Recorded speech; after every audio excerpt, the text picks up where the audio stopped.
Okay, wonderful. Well, thank you so much for being here today and for taking time out of your schedule to have a conversation with us in this series, which is designed to inform and inspire and share wisdom and knowledge with women about the power of female leadership here in where we live. And before we get started going into what we're going to talk about today, I would like to acknowledge that I am a settler and I am speaking to you today from my home, which is situated in the Mi'kma'ki, and that's the ancestral and unceded territory of the Mi'kmaq people. And the people of the Mi'kmaq Nation have lived in this territory for millennia. And I acknowledge them as the past, present, and future caretakers of this land. And I'm just learning to give land acknowledgements. This is something that's very new for me. And only really within this year have I been doing this and practicing this and fumbling with it many times in that. But the reason I'm doing this and the reason I'm sharing this today, and for anybody else who might be listening, is because I am committed to a lifelong journey of learning. And part of that really is about me understanding history and understanding truth and really working towards reconciliation and equity, not just for the conversation that I'm having with women, but for all people. And so for anybody who's listening, I would really like to invite them in joining this atmosphere of understanding, this atmosphere of dignity, and an atmosphere of respect towards reconciliation. And so with that, I would like to officially welcome our guest speaker today. And we have with us Patricia Bernard. And I mean, do you prefer Patricia or Trish? It doesn't matter. I've been called both. I just not really a Patty because I find Patty to be more of a boy's name, but Patricia is fine. Okay. It's always interesting to see, how do we get introduced and making sure that we're getting called the name that we prefer to be called. So you have so much to share. I mean, I have learned about your story, and I'm not going to give away everything. I believe that that's what you're here to do. But in a short summary, what I know to be true is that you are a Wolastoqey woman, you're a grandmother, you're a lawyer, you're a chief as well of the Madawaska Maliseet First Nation, which is in northern New Brunswick. And we talked about your commitment, your tenacity, your resolve for settling a 250-year-old land claim dispute, which I'm sure you're going to be talking a little bit about that today.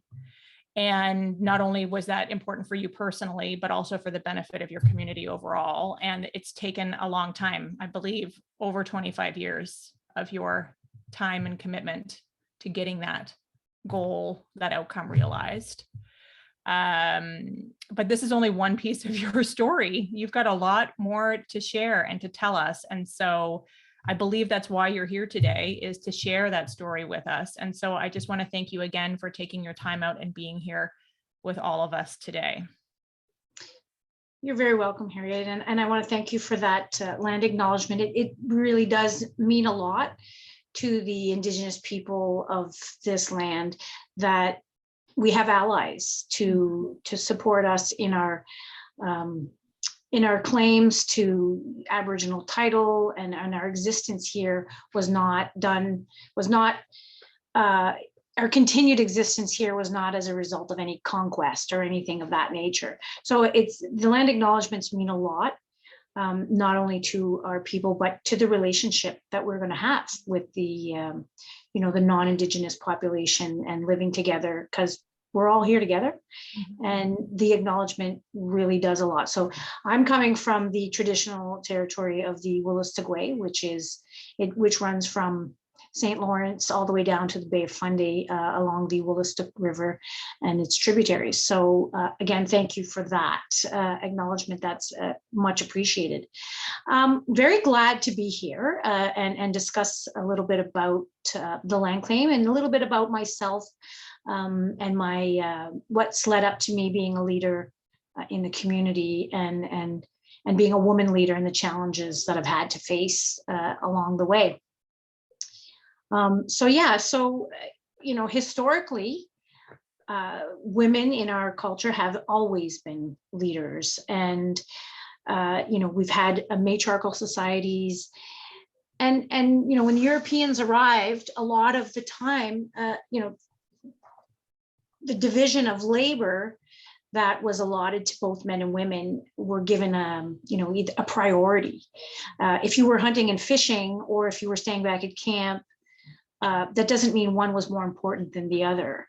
And so this is more of a European sort of prejudice, I think, that came over when the Europeans arrived. So the whole idea of women leadership was really kind of foreign to them, and they didn't quite understand it. But they said, hey, the men are out hunting and fishing, and women are gathering and taking care of the camp. So that, yeah, they put a weight on those particular jobs as to one to being more important than the other, when that mindset shouldn't have ever been put down as a way to prioritize men over women, so to speak.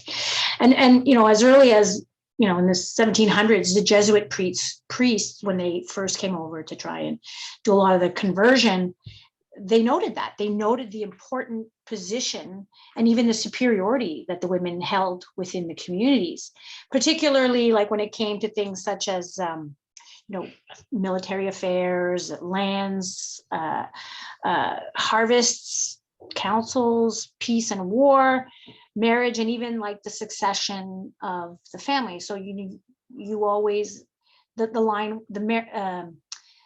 succession was matrilineal. So that was, the Jesuits priests, this was not something that they would normally see. So that's really where a lot of the shocking comes from. So there's historical documents that demonstrate that, but it all got codified as time went on through the colonial governments, and then of course culminating in the Indian Act. And the Indian Act, after Confederation, really sort of solidified the unimportance of women, and almost as women as property, right? Because as you know, prior to 1985, if you were an Indigenous woman and you married a non-Indigenous man, well, you were no longer considered Indigenous.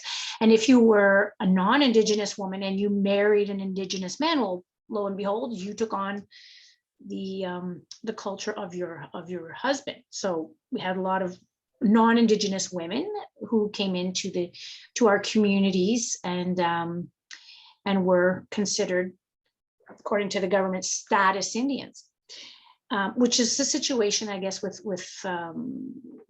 my mother, because my mother is a non-Indigenous Italian woman. And my dad actually, when he was around 17, 18, he faced quite a bit of prejudice and racism, and couldn't find employment here. So like a lot of our people, we headed down into the States, New Hampshire, New York, Massachusetts, where they found work. So my dad went to Massachusetts and met my mother, and then proceeded to have 7 children, and I'm the youngest of 7. And when I was 3, my dad decided to come back to the reserve in Madawaska, and so brought the whole family back. But when he married my mother, he was considered a status Indian. So my mother, a pure-blooded Italian woman, became a status Indian. And so we all moved back to the reserve. So I grew up here, my mother actually became chief of the community in 1985, which is a really interesting story, because she's like the daughter of immigrants from Italy, comes over and marries an Indigenous man, who ends up, giving birth to 7 Indigenous children, comes up to the community and becomes the chief. And then, so her leadership role sort of really inspired not only myself, but I think my whole family. But my sister also went into politics, my older sister, and she became chief in 2003, and she was chief for 10 years. And she was instrumental in getting the success of this community, economic development wise, up and going. And so she moved over more to economic development, and then she had paved the way for me to become in as chief in 2013. Yeah, 2013. And so I've been chief ever since then. So I'm coming on to my 10th year as well. However, prior to that, I was a counselor in 2007. So my sister was chief and I was a counselor. Okay. So, yeah, so I mean, our community has always had strong women leaderships, and our nation as well. But I was the first Wolastoqey woman to actually graduate from law school. The first Wolastoqey man was Graydon Nicholas. And so I was quite proud of that. That it was a very difficult challenge for me to be in law school, especially learning colonial law and how it came to be, and property law, and how the crown owns all the land, and so it's quite a challenge for me to swallow that, knowing the history that I had taken in my undergrad, which I have a Bachelor of Education and I specialized in history. So going into law school was quite a challenge, but I pushed through it, and I didn't do too badly, except I actually had a hard time finding an articling position, and ended up working for the federal government after law school.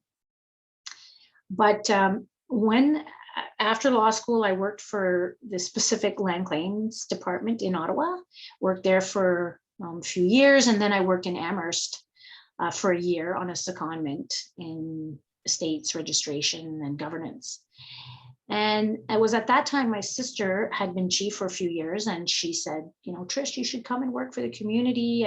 We could use you here. And I thought, sure, why not? And it was always something I wanted to do, is give back to the community. So I started to work for my community in 2006, but then I ran for council in 2007. And when I became council, my sister was chief, I was councilor, and there was another woman councilor. So we were an all women council, chief and council. And we have to this day, since 2007, been all women council. So the success that we've seen throughout these past 2 decades really is a result, I think, of our ability to multitask and be tenacious. And we had to go over quite a few hurdles to get to the successes where we are. For example, like where our economic development area is located is right off the Trans-Canada Highway. And when the Trans-Canada Highway went through our community, they put an overpass because it divided the land completely in two. And they put an overpass for there. And it was actually quite a bit of a joke in the neighboring, because our reserve is completely surrounded by the city of Edmundston. And so they were calling it the Indians Hazelnut Bridge. So they could cross the bridge to get hazelnuts on the other side, because we had our residential side, and then it was just more sort of green space on the other side. But we knew that that highway area was really a good place to build some economic development to help our community. So we needed to have on and off ramps, because we had an overpass with no on and off ramps. So we approached the province. Of course, they didn't want to do it because they didn't feel it was necessary. What's the purpose? And we sold them on the fact that we want to have a commercial development here, and they were just like, no, they can take the other exit, the exit previous or the exit after, but that just, in business, that just doesn't work. So my sister was chief at the time, and I was a counselor, and we pushed. So what we had to do was really take things that had happened to us and kind of use it against them. So one of the things that the province did in error was when they built the local city high school, they didn't do the right survey. So they built half the high school on reserve land. So we were threatening. We said, look, if you don't build the ramps, we're just going to close the high school. It's sad because you have to you have to make this negative action to try and get the positive things, that outcomes. So we basically said, look, if you don't agree to this, we're shutting down the high school. Of course, the city, the people, the parents in the city were really upset at this threat that we made. And I won't forget it, because there's a photo, I think, of my sister, Chief Joanna, myself, and the counselor Brenda, and we're looking really pretty, like some pretty badass women, pointing at a map saying we're going to shut down the school. But it worked. They came back and they were like, look, surrender the school property and we'll give you another piece of property and we'll build the ramp. So we made a deal. We made a deal around an error that the province made, and it ended up being to our benefit. So we did surrender a chunk of land where the school is. They gave us a chunk of land and they built our on and off ramps. And that was quite an achievement, because we were 3 women here, faced against a huge caucus of provincial MLAs, men who just didn't really like what we were doing. But, we didn't give up. And we basically we're going to follow through with the words that we said. And they knew that, because they knew we were going to do what we said we were going to do. And that's the key, right? So, so that was a big ordeal. And that led to the beginning of the successes of our Grey Rock Power Center, which is right off the highway. And so right now we have there's a huge truck stop, a car dealership, a casino, a hotel, a giant tiger, Dollarama, a little mini mall, a food court. So there's a lot, and there's a lot of more potential growth that can go there. And that really is pretty instrumental in our success. Back to the idea that this was in our culture. I want to use the example, not just the Wolastoqey Nation, in the Mi'kmaq community, as well as Mohawk and other communities as you move west. Take, for example, Sandra Lovelace. So when I was talking to you a little earlier about how a woman actually lost her status, her Indian status, if she married a non-Indigenous man, a woman from who's now Senator Sandra Lovelace from Tobic, she saw this isn't right. This isn't fair, because I can't live in my community and I can't be with my family. I'm being ousted. So she took this to court, and she took it all the way to the Supreme Court of Canada. And then the Supreme Court of Canada sadly upheld the Indian Act and said, no, this is kind of the way it is. It's outlined in the Indian Act.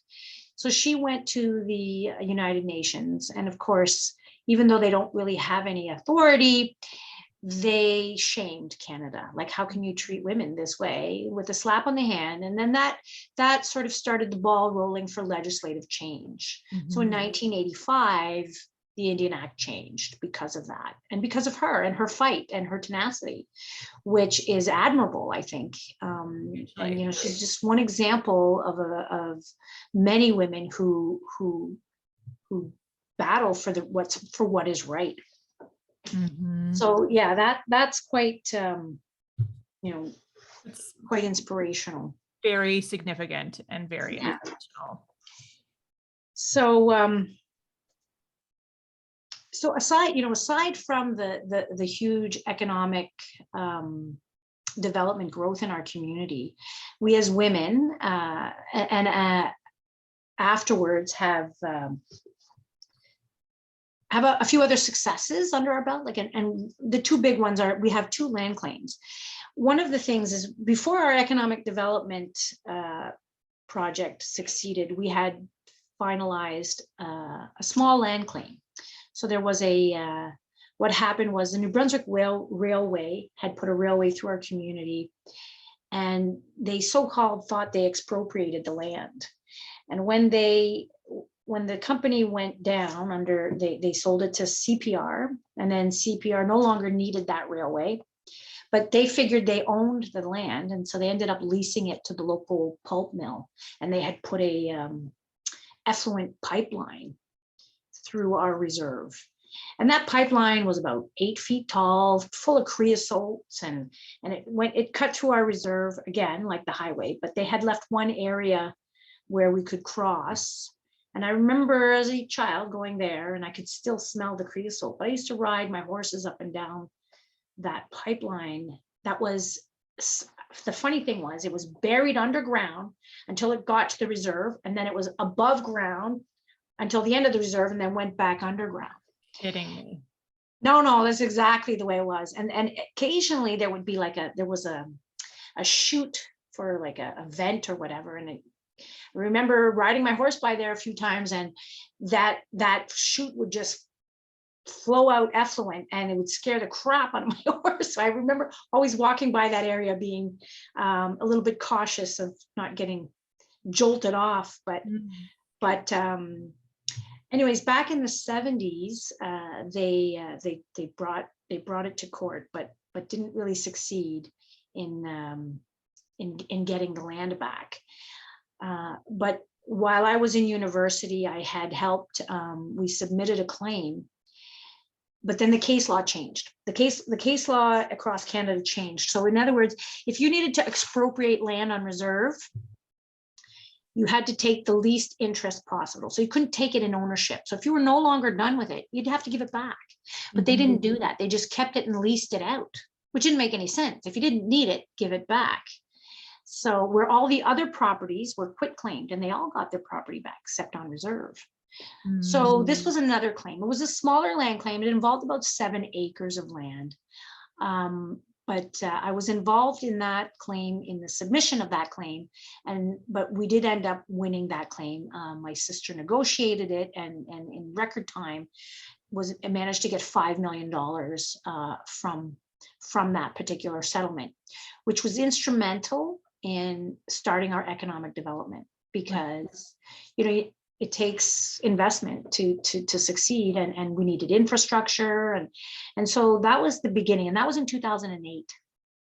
So that was a huge success for us as well. And of course, the other big land claim, which I can talk about now, I guess, would be is something that I had been involved in since I was an undergrad. And while I was doing my education degree, as I told you, I majored in history, and I came across a lot of documents. This was really interesting because I spent a lot of time in the archives, and I remember getting car sick because I was going through microfiche reels, and the movement really kind of threw me off a lot of times. But it was extremely interesting because I was actually learning not only about my community, but about myself. Because I mean, some of the documents involved my 4th great grandfather, which really was super interesting. And that caused me to write a paper. I did an independent paper on my 4th great grandfather, and his name was Louis Bernard. And the paper that I wrote was basically to say that the provincial governments, or the colonial governments of the time, they favored farmers, they favored those natives who assimilated. So if you were, our people traditionally were migratory. We moved up and down the Wolastoqey, for the seasons, for the food, and we moved in clans. And so when the colonial government came, this just didn't really match with their whole state of living. So they would do as best they could. They created reserves and said, you guys live on these reserves, and we'll provide you with seed so you can become farmers, and basically tried to assimilate and change the way of life that that we traditionally had lived for millennia. So my 4th great grandfather, he did practice agriculture, and he was a good farmer, and he was a good citizen. But he did, there were times, and if you I looked at censuses, and there were times when he wasn't there. So he was still practicing the traditional lifestyle, going away and hunting and fishing different spots. But for the most part, he stuck to the reserve. And So I tried to just, my whole thesis basically was that provincial government favored assimilated Indians, and he was pretty much one of them, even though there's much evidence that he still practiced his traditional lifestyle as well. So that particular paper led me to, when I went into law school, to think about the specific claims policy, which is, if Canada had breached a lawful obligation, then you can submit a claim to them. And it's a little bit strange because, you know, here say you and I have a disagreement or an argument, or I've done something wrong to you, and you think I've done something wrong to you, then I can say, you know what, why don't you just submit a claim to me and I'll look at it and I'll judge it. Doesn't really seem very fair, does it? And this is how the specific claims process actually works. So Canada, they basically have a policy where Indigenous communities can submit a claim.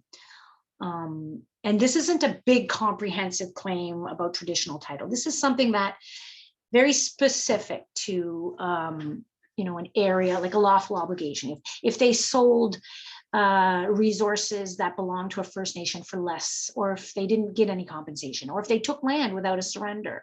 And so what I noted when I was doing my research was that the reserve that we are on, there wasn't any real originating document that said like, oh, here's an order in council that created this reserve, like other reserves were created. We were considered a de facto reserve, like a reserve that's always been there. But I came across a map. So the province of New Brunswick was created out of Nova Scotia in 1784. And what happened after New Brunswick became a province is they were like, okay, we need to do some surveying here. So they had hired surveyor general to go out and a bunch of deputies to go and survey particular lots for settlement. Well, the surveyor general in 1787, now this is 3 years after New Brunswick became a province, and was told to go up to Madawaska because there were some French inhabitants here, and they didn't want, this is after major wars, and they didn't want the French to sort of rise up again, and they wanted to keep the Indigenous population and the French population complacent. So they said, go on up there to Madawaska, where there's a big Acadian French settlement, and settle the land for them. But before you do that, make sure you settle the land for the Indigenous people. So they came, they did that. And at the time that they did this, my fourth great grandfather was 17 years old. So he was here when the surveyor general came and laid out about 4,000 acres of land. And I had this beautiful survey map. And this map actually was nowhere to be found in New Brunswick. It's a New Brunswick surveyor general's map, but it was sent to the surveyor general in Quebec because they were disputing the boundary. But the copy that was for New Brunswick somehow lost, because New Brunswick is notoriously bad for record keeping, but this ended up in the National Archives of Canada. So on this map, it shows the reserve boundaries at about 4,000 acres, but our current reserve is less than 1,000. So that led me to think, well, what happened? How did we go from 4,000? Could find nothing except for, because of the poor records, but they were granting out land to people without the proper lawful authority of the community. And so I saw, this is great. This is a specific land claim right here. So while I was in law school, submitted the claim to Canada. That's back in 1998. Well, Canada, they had a backlog. They were notoriously bad for settling claims. They sat on that claim for 11 years. Finally came back and said, yeah, we didn't do anything wrong because there's no reserve there. We have no originating documents. And I had, mentioned the 1787 survey map, but that was not an order in council. And anyway, so I thought, no, this is not right. Mm-hmm. So, at the time, there was no specific claims tribunal up and operational. There was an Indian Specific Claims Commission, which only had recommendation powers, but I had to jump through hoops, got my claim in there. They accepted it for an investigation, but then sent it back to me because they were dissolving. Anyway, so then I had to go to the specific claims tribunal, was there for 5 years. And so at this time, I'm a lawyer working for the band. I was able to litigate this claim in the tribunal, which was the most rewarding experience for me because, you know, as a lawyer, someone comes to you with an issue and you learn it, and then you argue, you find the facts, you learn the facts, and then you make the arguments. Well, I had lived these facts. I was the one who discovered these facts. So all of the documents were like, they were ingrained and embedded in my head. So this was such an awesome claim to sort of litigate, because I had these documents were in my head, and I could bounce back with with facts that a normal lawyer would have taken a long time to sort of absorb all of that and actually memorize it. So it was a 5 years of, first of all, they tried to get me off the claim. They said, oh, you submitted the claim, you can't, and you worked for specific land claims, so you know what our legal arguments are, so you're in a conflict. Well, I had asked a couple of lawyers, I said, well, should I be off this claim? They said, well, possibly, you know, you did have access to their legal opinions. And I thought, no, I'm not getting off this claim.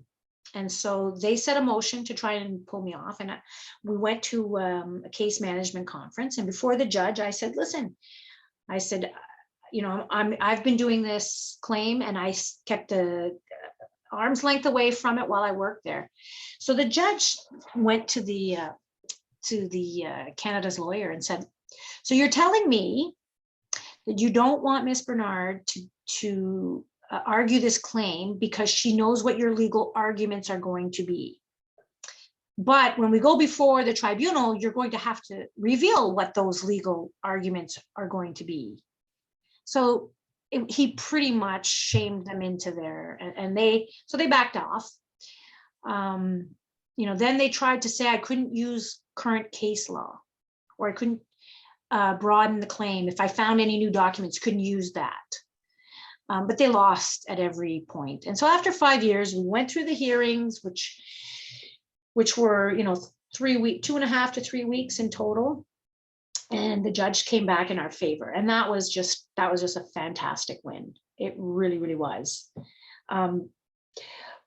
But what had happened in that particular claim, and where it sort of still, you know, pulls at my heart, was going through how the land was taken away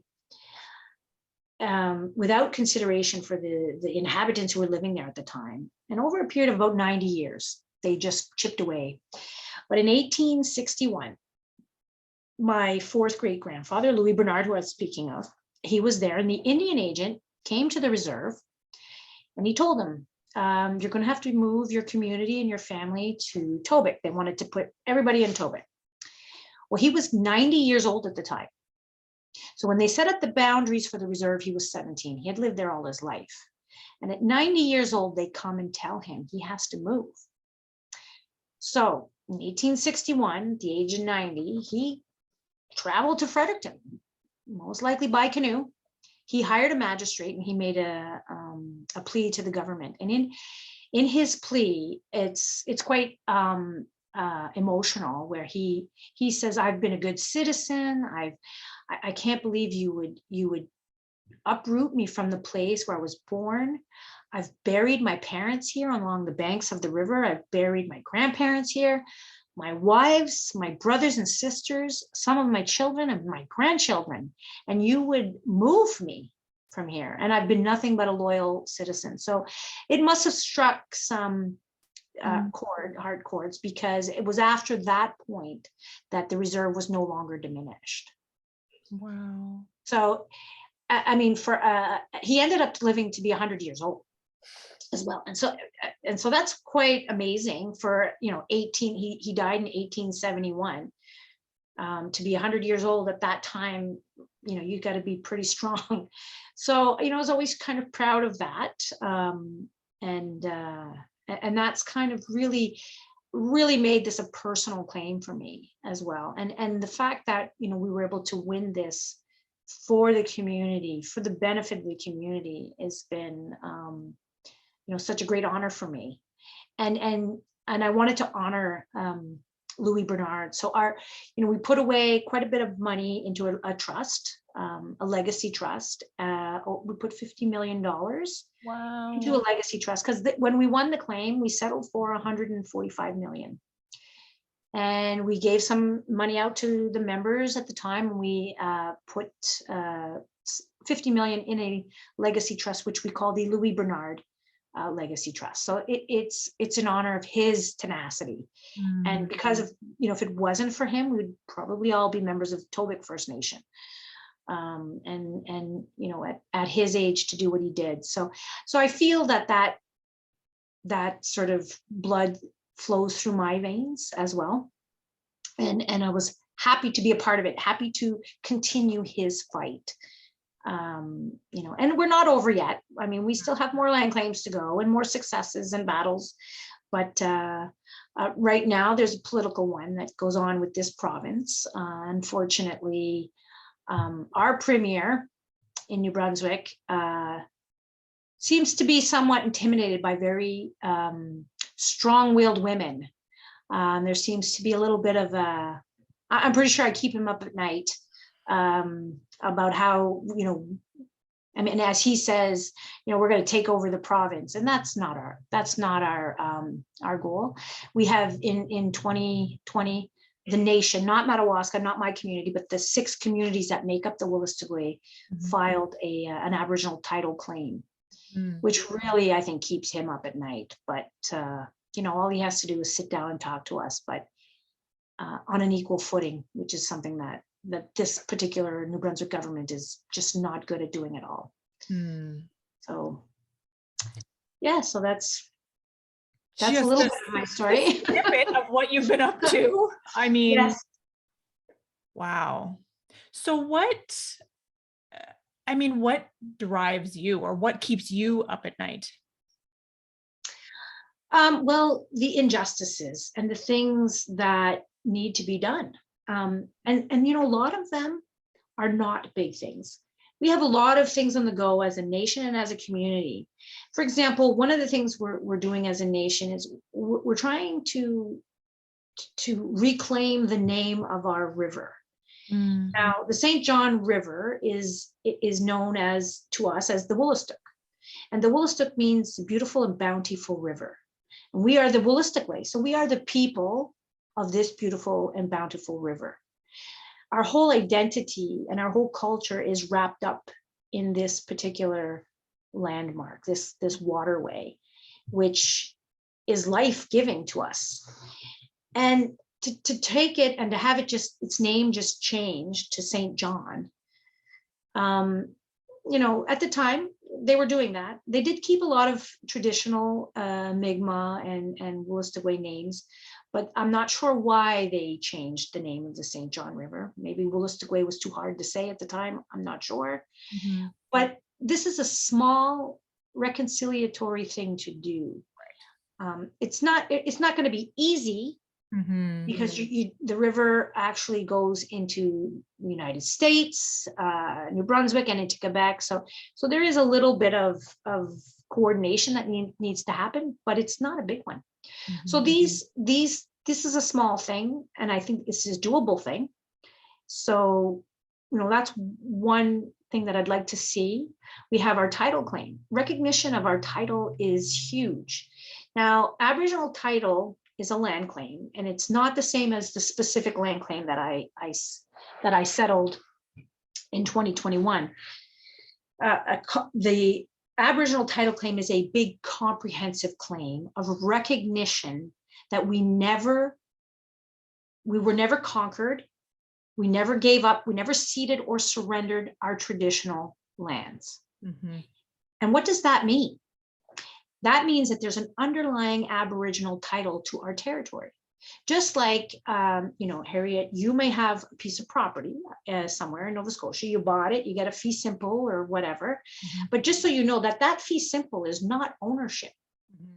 The Crown underlying owns all land. So if the Crown needs your property, they can come in and expropriate it. There's nothing you can say or do because there's a Crown title to all the land in Canada, which is something you learn in law school and you're just like, what? Like, what happened? So what we are claiming is an Aboriginal title, that the Crown has not the first right to that particular property. And this has been going on since the 70s, right? So the Supreme Court of Canada in the 70s recognized that, yeah, wait a minute, there is such thing as an Aboriginal title. But it wasn't until 2014 that out in British Columbia that they actually recognized an actual portion of having Aboriginal title. Now we've signed treaties, which we call peace and friendship treaties. As you move out west, there are land cession treaties, which were surrenders of land. And those are usually called the numbered treaties or the land cession treaties. Right. But our peace and friendship treaties did not cede any land. And that's the big thing. So this is a claim that I know is going to take another couple of decades to resolve in the courts, because we're in the court system, because the current government doesn't know how to negotiate. They don't know how to reconcile.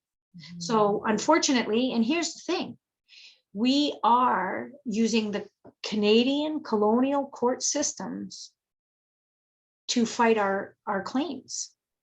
Now we could just say, we know this to be the truth, and that's it. But the Canadian system cannot recognize that because it's a house of cards. The minute they recognize that, the whole system falls down. But here's the thing, we're using their system to recognize it, which is a little bit ironic. It is, yeah. But it's been working. It's the same as this specific claim we settled. They set up the rules and they failed at their own rules. So those are the things that keep me going. Yeah, I mean, I feel the fire inside of you and it's inspiring. And one thing that really stood out to me is you said, I mean, amongst many things, but you said, people were favored who assimilated. And it made me start to think about, isn't that true in so many places, even still today? So I'm curious of your thoughts on that, specifically through the lens of gender and assimilation. What are your reactions to that? Well, you're absolutely right, because there's a stereotypical view of women to be sort of weaker, more emotional, and those traits, which are not necessarily bad traits, they can be powerful traits. Yep. It makes success for women a little more difficult. I've had to sit around tables with men who clearly, through body language and certain terminology, could see they felt superior to me as being a man versus a woman. But it seems like we've had to go the extra mile. Like, would you have sat around this table with me and given me any time if I wasn't a lawyer, or if I didn't, do something aggressive? Right. And when we talk about having the us three women wanting to get ramps, highway ramps, a simple thing that should have been done when the overpass was done, we had to come off as, and I said this in an interview to Atlantic magazine once, that we were considered the three biatches. and they actually put that as the title. If you look up the three biatches, they put, I didn't intend for them to do that, but we had to be really mean looking and aggressive, which something that I find sad. Yeah. Like, you can't, you have to go beyond a normal aggression that a man would have to do to get what they have to do, that you have to be that much more as a woman. And it seems, I mean, I've seen it in other sort of places in politics and any leadership role, the they have to go that extra mile. Yeah. And be extra educated or extra aggressive. All the other things. And, yeah. So much more of everything in order to just be treated as an equal at the table. Exactly. And have your voice heard. In a sense, you can see it, maybe not so much as assimilated, but I mean, and this is when you go back to residential schools, where they really tried to take away any language and culture to assimilate you. We lost a lot, and that's been a sad thing. And we've lost a lot of our natural women leadership that actually existed prior to that.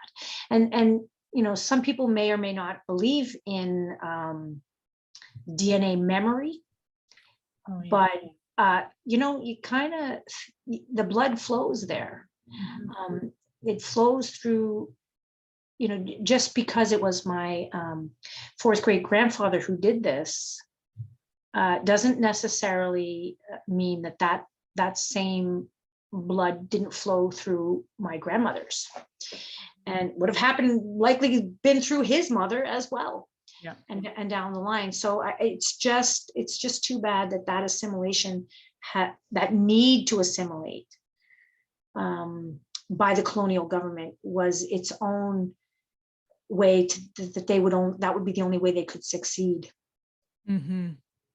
Not sure if that makes too much sense, but no, it makes tons of sense. And it's a control mechanism, and I see it daily, different forms of assimilation, and women trying to decide what direction they want to go in.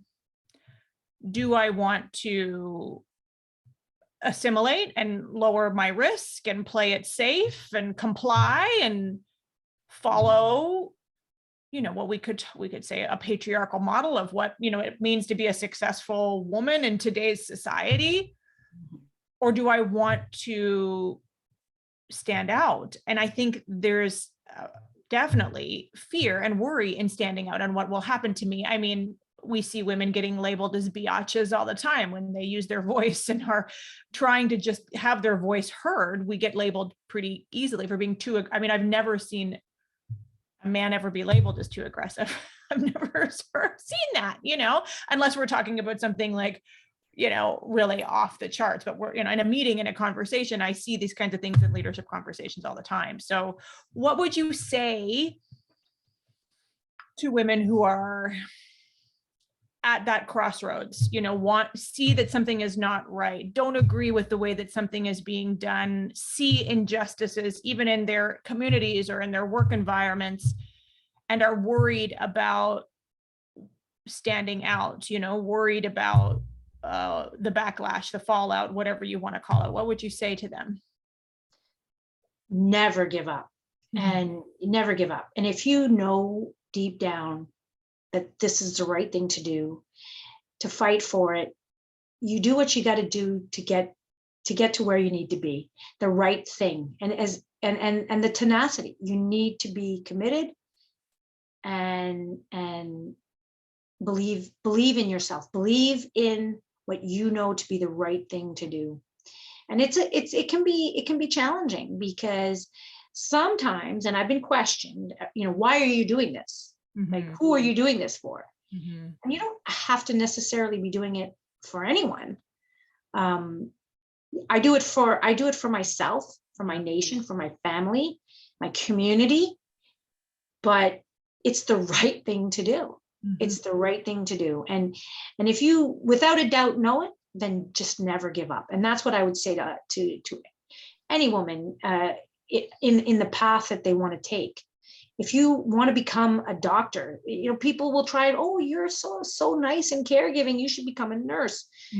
No, you shoot for the stars. Do what you have to do to if that's what you want to do, then just do it. And maybe you want to be a nurse, and that's fine.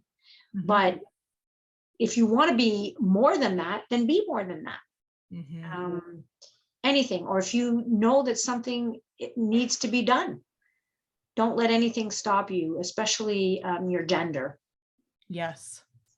Yeah. Yeah. I mean, so powerful. And I'm so inspired and fired up listening to you.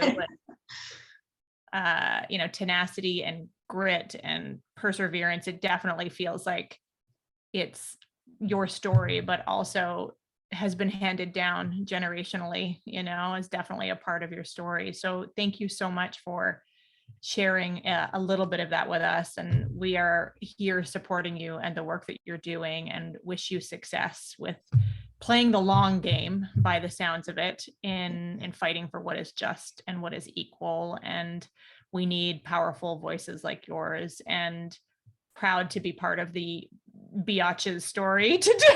I can't believe that's a hilarious title, but also sadly, really what ends up happening. So I'm going to go look for that photo now that you've shared that story with me. I need to see it for myself. Yeah, it's in a magazine that would have been a couple of years ago, and I think it's Atlantic Business Magazine. Mm-hmm. But thank you so much for the opportunity to speak, Harriet. I really had a good time talking with you today. Yeah, that's great. And the last thing that you're reminding me of, when you were saying like, why people are asking me, why are you doing this? I heard a woman speak recently, and she said, if not me, then who? Mm-hmm.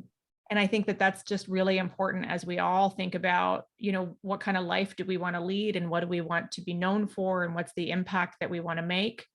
There are choices, there are trade-offs, there are truths that need to be dealt with. And if not us, then who? So thank you so much for being here today. And I'm going to be keeping an eye on how things are going. And please, thank you so much again for being here and taking your time out today. Thank you, Leland. Take care.